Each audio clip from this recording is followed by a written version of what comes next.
There are 3 things my mom believes in more than God: potlucks, Pinterest quotes, and my older brother Ethan. She calls him my first blessing. Which, would be sweet, if it weren't usually followed by calling me our little surprise. And not the good kind of surprise like a birthday trip. The kind you get when you find out your tire's flat and you're already late to work. Growing up, I was the spare key. The backup plan. The maybe someday child. Ethan, on the other hand, was the plan. The investment. The heir to the family legacy, even though said legacy was a 2-bedroom ranch and a smoker grill Dad never cleaned. By the time Ethan was 25, he had a wife, 2 kids, and a graduation photo framed in every room of our parents' house, including the guest bathroom. Me? I was 27, single, and fixing AC units in other people's houses while eating gas station burritos in mine. Now don't get me wrong, I wasn't bitter. Okay, maybe I was a little bitter. But mostly I just accepted my role in the family narrative: hardworking, low maintenance, occasionally mentioned in group texts when someone needed a spare set of hands or a pickup truck. That's why, when I started saving up for a property, I didn't tell anyone. Not even my childhood best friend Marcus, who I once trusted with the location of my emergency pizza fund, which he betrayed for 3 slices of pepperoni and a can of Sprite. The truth was, I didn't want opinions. I didn't want advice. I didn't want to hear my mom ask, "Are you sure you can afford that?" Or my dad mutter, "Ethan's always been better with money." So I stayed quiet. For 2 years, I worked overtime shifts, took side gigs on weekends, and lived like a raccoon in human form. I drove an old Chevy with no AC and a trunk full of tools. I ate enough peanut butter sandwiches to build a loyalty program. I ignored every urge to upgrade my life and instead funneled every extra cent into a savings account labeled, appropriately, "Not for Ethan." And then, one Tuesday morning, while repairing a busted dryer for a sweet old couple who offered me lemon cake and unsolicited life advice, I got the call. The duplex. It was old, sure. Needed a new fence, some drywall patching, and the front porch had what I would describe as violent creaking energy. But it was solid. Good bones. 2 units. Upstairs and downstairs. Each with 2 bedrooms, 1 bath, and just enough charm to attract a renter who wouldn't ask too many questions about the ghost of water damage past. I signed the papers that Friday. Bought it under my name. No co-signers. No family favors. No big announcement. It felt weird at first. Not bad weird, just quiet. Like I was waiting for someone to show up and tell me it didn't count unless it had Ethan's blessing. Instead, I got silence. And it was the best sound I'd heard in years. I didn't throw a party. Didn't pop champagne. I just stood in the empty living room of Unit A and whispered, "You did it, man," to myself like I was narrating a sports documentary about middle-class plumbing success. Then I got to work. Cleaned it. Painted it. Repaired every creaky hinge, tightened every pipe. One of the neighbors, an older guy named Lou who smelled like coffee and wisdom, stopped by and said, "You the new landlord?" And when I said yes, he smiled and added, "Nice. Better you than the last one. She ran a cat rescue and a pottery class out of this place. I figured I'd rent out the top unit, live in the bottom one. Build a little equity. Be the kind of landlord I wish I'd had in my early 20s. Responsive, chill, and not addicted to passive-aggressive post-it notes." And for a few weeks, that's exactly what I did. Until, of course, I got invited to family dinner. A rare occurrence. Usually, I was the +1 to Ethan's plus everything. So naturally, I knew something was up. And I was right. It wasn't a dinner. It was a setup. And the minute they pulled out the pie and started asking casual questions about what I'd been up to lately, I had a sinking feeling that the duplex, my duplex, was about to become the center of a family plan I didn't agree to. And brother, I was not wrong. Family dinner at my parents' house had a specific rhythm. First came the forced hugs, Mom's too tight, Dad's too limp, and Ethan's wife Jenna doing that awkward chic air thing like we were European or something. Then the appetizers nobody liked but pretended to love. Deviled eggs that smelled like revenge, and shrimp cocktails that had clearly been defrosted 30 minutes before I walked in. And then, questions. Always the questions. So, still doing the tool thing? Mom asked, loading her plate with Caesar salad like it was a personality trait. The HVAC work, yeah, I said, stabbing a crouton. And plumbing, electrical, small repairs. I'm booked solid, actually. Wow. Jenna chimed in, fake impressed. It's so cute you work with your hands. I smiled through my molars. Ethan, meanwhile, was bragging about how his toddler had just mastered shapes, and how their dog knew the difference between classical and country music. Cool. My microwave could tell time. Eventually, my mom turned to me with the kind of expression she usually reserved for casually manipulating people. So, any big plans? New developments in your life? She asked, like she wasn't fishing with a net the size of Alaska. I gave the world's most casual shrug. Not much. Work's been good. I saw the flicker of disappointment in her eyes. Like I'd failed to give her a reason to redirect the spotlight. Dad cleared his throat. Actually, your brother and Jenna are dealing with a bit of a situation, he said in the same tone someone might use to announce a natural disaster. Oh? I said, biting a piece of garlic bread like it owed me money. Yeah, Ethan said. We're kinda in between places right now. The lease ended, and the new place isn't ready yet. We were thinking, Mom cut in, that maybe they could stay with you for a little while. I paused mid-chew. Stay with me? Just for a few weeks. Jenna added quickly. You've got space, right? That duplex or whatever? There it was. I hadn't told them. Not one word. I never posted about it. Never mentioned it in passing. The only way they could know. Marcus told us, Mom said, answering the thought I hadn't spoken. He said you bought a place with 2 units. I made a mental note to throttle Marcus with a rolled-up lease agreement. So you just figured Ethan's family could move in? I asked slowly. Mom gave me that soft, guilt-laced smile, the one she used when she wanted to pretend something was mutually beneficial, when it was actually just a favor to the golden child. Just until their new place is ready, she said.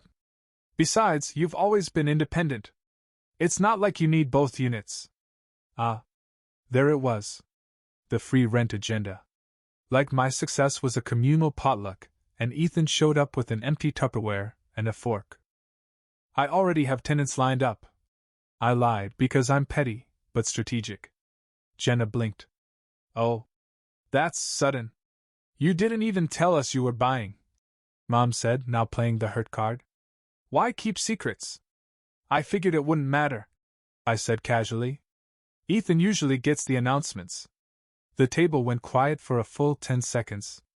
Then Ethan chuckled awkwardly, like the joke had gone over his head and clipped a few wires on the way down. So, there's really no room? He asked. I shook my head. Nope.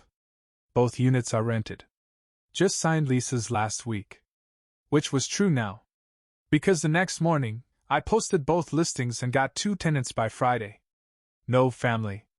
No discounts. Full market rate. The funny part? They didn't even ask for the address. They just assumed they'd move in, like squatters with baby strollers. But the best part? 2 weeks later, I found out from a mutual friend that my parents had started driving past my place on Sundays, just to check. And on one of those Sundays, well, let's just say things got visually educational. The thing about my parents is, they don't confront. They suggest. They hint. They snoop. So after I politely, and by politely, I mean barely containing my sarcasm, shut down the whole let Ethan's family crash at your place rent-free plan, they didn't blow up my phone or call me ungrateful. No, that would have been too direct. Instead, they activated their favorite tactic, surveillance, with snacks. The first text came from my neighbor Lulu. White SUV circled again. 3rd time this week. They slow-rolled past the mailbox like it was hiding secrets. At first, I thought maybe it was just a coincidence. Then I remembered, my parents don't do coincidence. They do passive-aggressive reconnaissance with a side of judgment. The next day, Lou upped his game. Lou, your mom waved at me. Then parked across the street, just sitting there like she was on a stakeout. Your dad looked bored. Or constipated. Couldn't tell. I peeked out from the window and yep, there it was.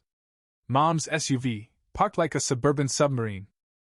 No movement, just two retired parents trying to solve a mystery. Why weren't they in control of this one? See, what they didn't know was this. Both units were filled. The upstairs was rented to a pediatric nurse named Angela. She baked on weekends and owned 6 slow cookers. She once gave me banana bread just because my toolbox looked heavy. Downstairs was Dennis, a divorced high school math teacher who stress-baked and had opinions about grout. He paid early and offered me a slice of peach cobbler every other Thursday. I called him rent-paying Gordon Ramsay behind his back. They weren't just tenants. They were the dream. Quiet.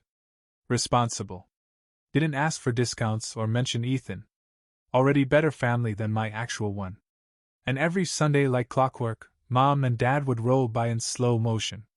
Mom craning her neck like she was spotting wildlife, Dad squinting at the doorbell like he could hear rent checks being written. Then it happened. I was outside doing some routine maintenance, patching a fence board, earbuds in, hoodie up, when Angela came out with her rent check. "Thanks for the quick fix," she said cheerfully, handing me the envelope. "You're the best landlord I've had." Before I could respond, a white SUV slowed to a crawl behind her. I turned. It was them. My parents. Sitting there in the car, mouths slightly open. Like they just watched a magician pull a duplex out of a hat. Mom was in the passenger seat, holding a giant lemonade. Dad was driving, frowning like a man who just realized his golden investment strategy involved a son who no longer needed them. Angela waved, politely, not knowing the drama she just walked into. Then I waved. Just a little two-finger lift, wrench still in hand, sweat on my brow like a working-class ghost haunting their expectations. Mom's expression changed from curious to shocked to mildly offended, in under 5 seconds. Dad said something to her, and she mouthed the words I'll never forget. "That's him." As if I were Bigfoot. Or a rare bird. They didn't get out of the car. They didn't say a word. They just drove away, slowly, like they were still hoping someone else would walk out and confirm it was all a misunderstanding. That night I got the text. Family group chat, MOM. "Nice place, honey. Looks like a lot of work though, winky face." Ah, yes. The passive-aggressive emoji. Her preferred method of emotional warfare. I didn't respond. But I did reread it 3 times. Not because I was hurt, but because that text said everything. They'd seen me not just owning a place, but running it. Managing it. Profiting from it. And they weren't proud. They were confused. Because in their minds success was Ethan. Always had been. And I was supposed to just orbit around him. Fix sinks. Show up at birthday parties with tools in the back of my truck. Nod along. But here I was, with keys, rent checks, and neighbors who actually respected me.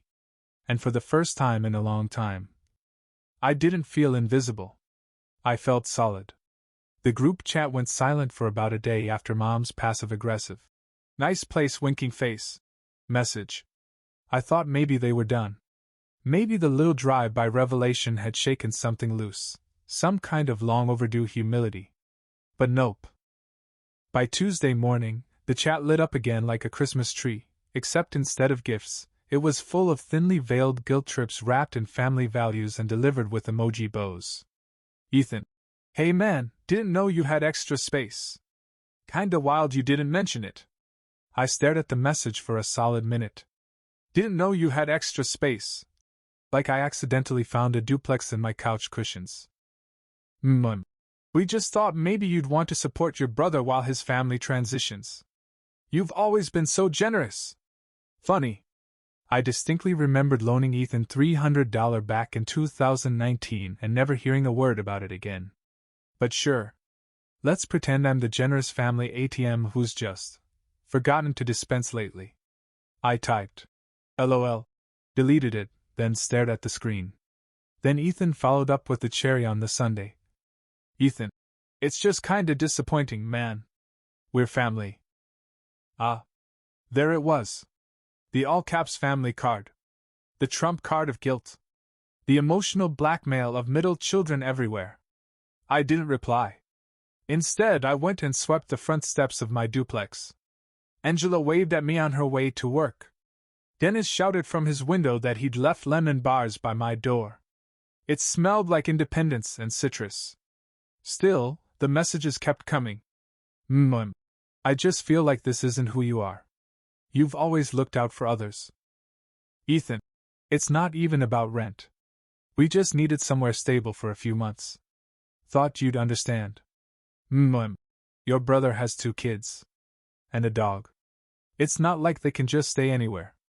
Dad, back in my day, families took care of each other. No questions asked? Back in his day, they also thought seat belts were optional and asbestos was insulation. But sure, Dad.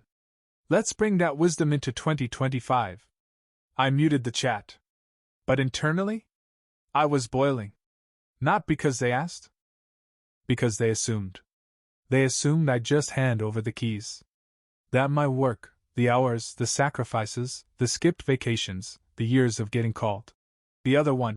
All of that was just available. Just waiting for Ethan to move in like a royal visiting one of his estates. No one asked how I managed to buy a duplex. No one said, "Congrats." No one asked what it meant to me. They didn't see me as a grown man building something on his own. They saw me as a safety net with plumbing skills. So I did what any mature adult would do in my position. I posted a photo to Facebook. Just a little something. A picture of me on the porch, tool belt around my waist, coffee in hand, and a simple caption. 1 year ago today, I signed the papers. 2 units. 0 help. Grateful. It wasn't petty. Okay, maybe 12% petty. But within 10 minutes, Jenna liked the post, probably by accident. 5 minutes later, she unliked it. Classic Jenna. And then came the message I was waiting for, not in the family group chat, but directly from Ethan. Ethan. Wow. Real mature. I sipped my coffee and didn't reply. Because here's the thing. I didn't need their validation. I didn't need their congratulations. And I definitely didn't need their guilt. What I had was mine. Earned. Quietly. Without anyone cheering. And for once, I wasn't looking to explain that to anyone. Especially not to the brother who never asked how I was doing unless it involved him. When I say I've never been more prepared for a fake solution wrapped in guilt, I mean it. I'd been dodging compromise plans since I was 8, and Ethan got the bigger slice of cake because he's older. Spoiler, he was older for 32 years. I never got that slice. So when Mom called, not texted, called, I knew she was loading the cannon with, "Just hear me out." "Hi, sweetie," she said in the tone people use when they want something big but are pretending it's small.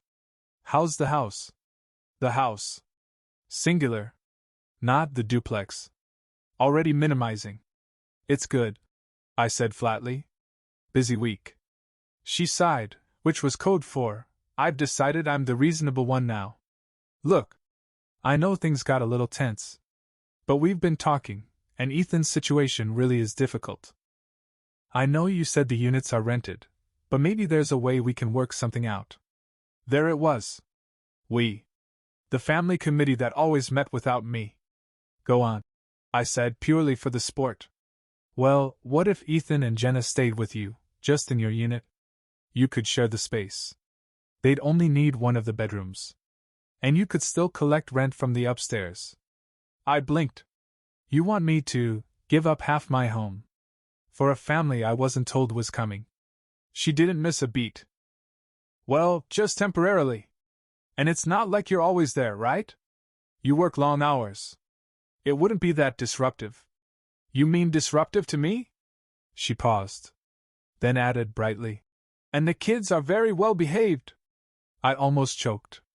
I'd seen those kids feed Doritos to a turtle and then scream because it didn't clap.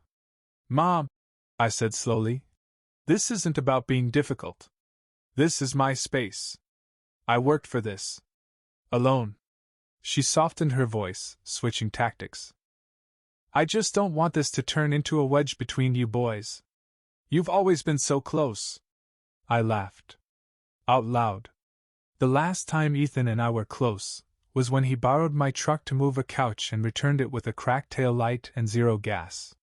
He later Venmo requested me $12 for gas he didn't put in. Still, she pressed on. Don't you remember when he shared his birthday cake with you that year? He's your brother.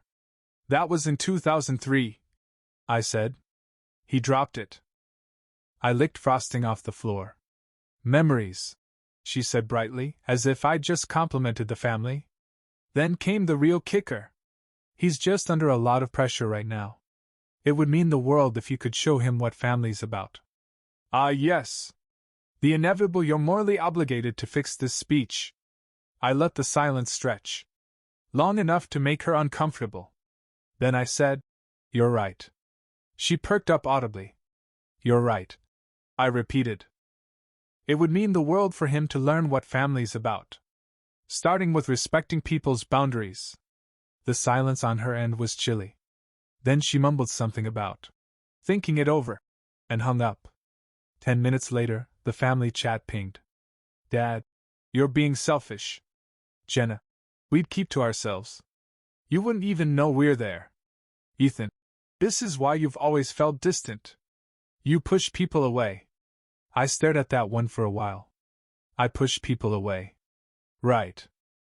Because boundaries are the same as abandonment now?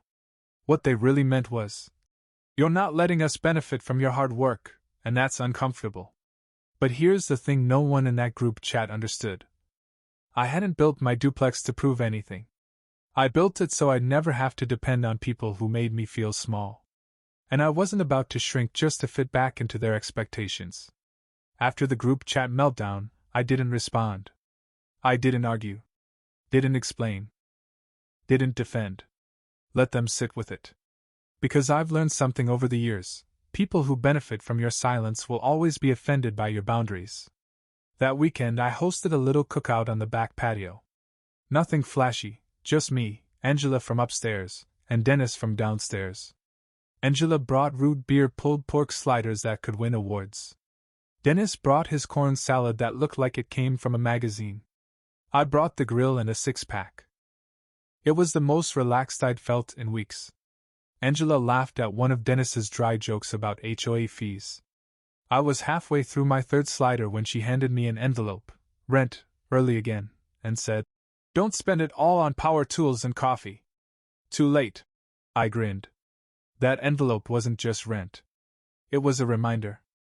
I did this. I'd built something on my own. No handouts. No backup. No Ethan.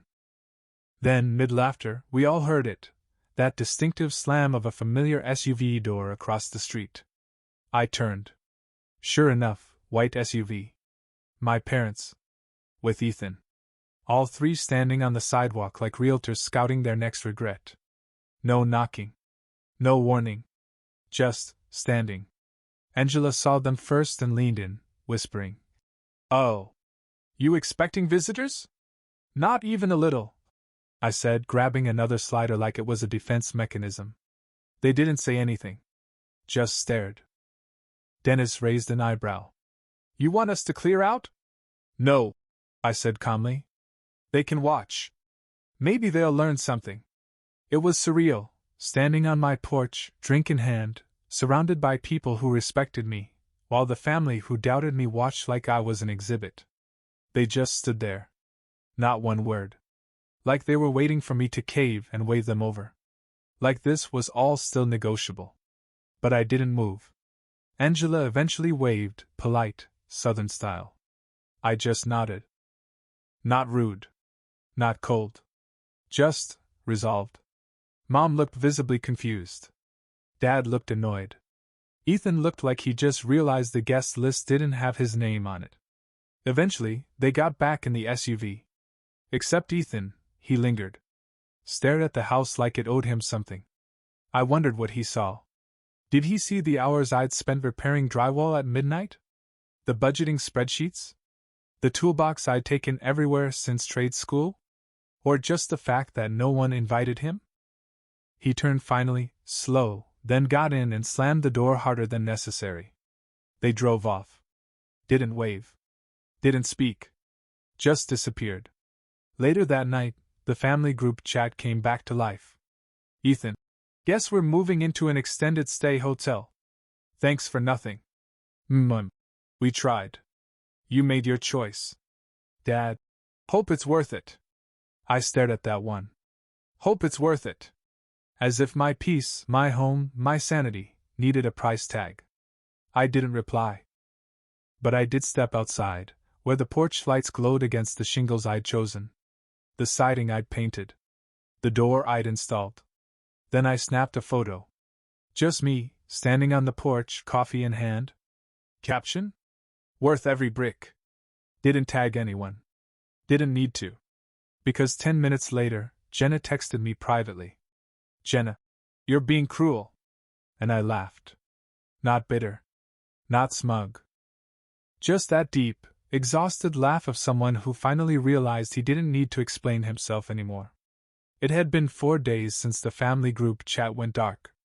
4 beautiful, silent, drama-free days. No texts. No calls. No emoji guilt. No Ethan updates. Just normal, peaceful life. Angela gave me banana bread.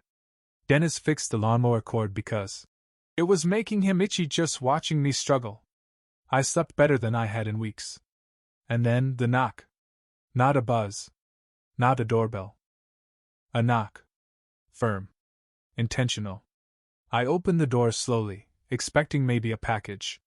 Maybe Lou returning my drill again. Instead, Ethan. Standing on my porch like a kid who got kicked out of summer camp. Behind him, I noticed a minivan. Packed. Cramped. A pillow stuffed against the window. Jenna in the passenger seat, looking down at her phone. 2 kids in the back, one eating dry cereal from a bag like it was a life sentence. Hey, he said, trying to sound casual. Can we talk? I leaned on the doorframe. We are. He glanced back at the minivan. Look. I know things got heated. Mom's been a little extra lately. And I didn't mean to guilt you. Sure you did. I said. You just thought it would work. He flinched. Then tried the next card, exhaustion. We're tired, man. The hotel has roaches. The kids are cranky. I'm doing the best I can. And? He blinked. And I was hoping maybe we could figure something out. Even just a week. We'd be out of your hair. Right. I said. Just 1 week. Then another. Then maybe the dog gets comfortable. Then suddenly Jenna's redecorating my bathroom. He chuckled nervously. Come on, man. That's not fair. Exactly. I said. It's not. Silence stretched between us. He looked like he wanted to say more. Like he expected me to break. To cave. Instead, I just looked at him. Really looked. The same brother who used to take credit for my work. The same guy who borrowed my tools, my truck, my time, without thanks, just expectation. The one who never once showed up when I needed help moving, or fixing, or building. But here he was, needing. Finally seeing that maybe, just maybe, I wasn't the one who needed to grow up. I sighed and stepped out onto the porch, shutting the door behind me. I'm not angry, Ethan, I said. I'm tired. Of what? Of always being the fallback. The free option. The one who gets told to understand when no one tries to understand me. He looked at me like he didn't know who I was anymore. Like he missed a meeting where I got replaced by someone with a spine. You've changed, he said. No, I replied. I just finally stopped asking for permission to have a life. Behind him, I saw Jenna glance over. She looked irritated, not desperate. Just annoyed that their plan hadn't worked. Ethan opened his mouth again, but I cut him off. There's a park 2 blocks down, I said, nodding past him. They've got clean bathrooms and shade. Might be good for the kids while you figure out your next step. He hesitated, like he couldn't believe I was serious. But I was.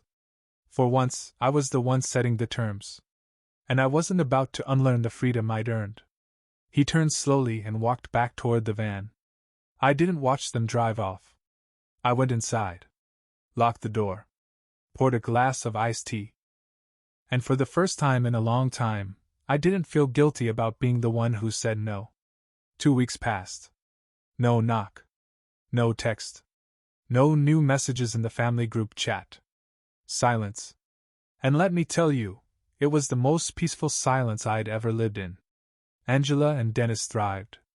I upgraded the porch light. My bank account got fatter. I even bought myself a ridiculously overpriced pair of noise-canceling earbuds because I could. Then, on a Thursday, a letter arrived. Not a text. A letter. From Mom. The handwriting alone made my stomach tighten. She always curled the Y in my name too tight, like she was strangling the word. You. I opened it slowly, almost laughing at how old school it was. We're disappointed in how things turned out. Family means sacrifice. You had a chance to help your brother, and instead you chose pride. I hope one day you'll realize what you've lost. I folded the note and placed it in the drawer next to expired coupons and a button that fell off a shirt 3 years ago. Then I had an idea. The next day, I drove to a nearby print shop. Paid $7. Printed something clean, crisp, and framed it. Then I mailed it to Mom and Dad's house. No note. No explanation. Just a photo of my duplex. With the words, "Built without you." 2 days later, Jenna blocked me. Ethan removed me from the family Spotify plan. Mom sent one final message in the group chat. You've made your choice. I hope you're proud of yourself. I didn't reply. But I did pin that message, just so every time they opened the chat, they'd see who said it. Because yes, I was proud. I was proud of every skipped vacation, every overtime shift, every ignored insult at holiday dinners, every sarcastic comment I didn't clap back at. They called it selfish. I called it survival. And 1 year later, exactly to the day, I celebrated by repainting the front steps with Angela and Dennis. We grilled burgers, blasted music, and took a group photo on the lawn. I framed it. Hung it in my hallway. Next to the first rent check I ever earned. Next to freedom.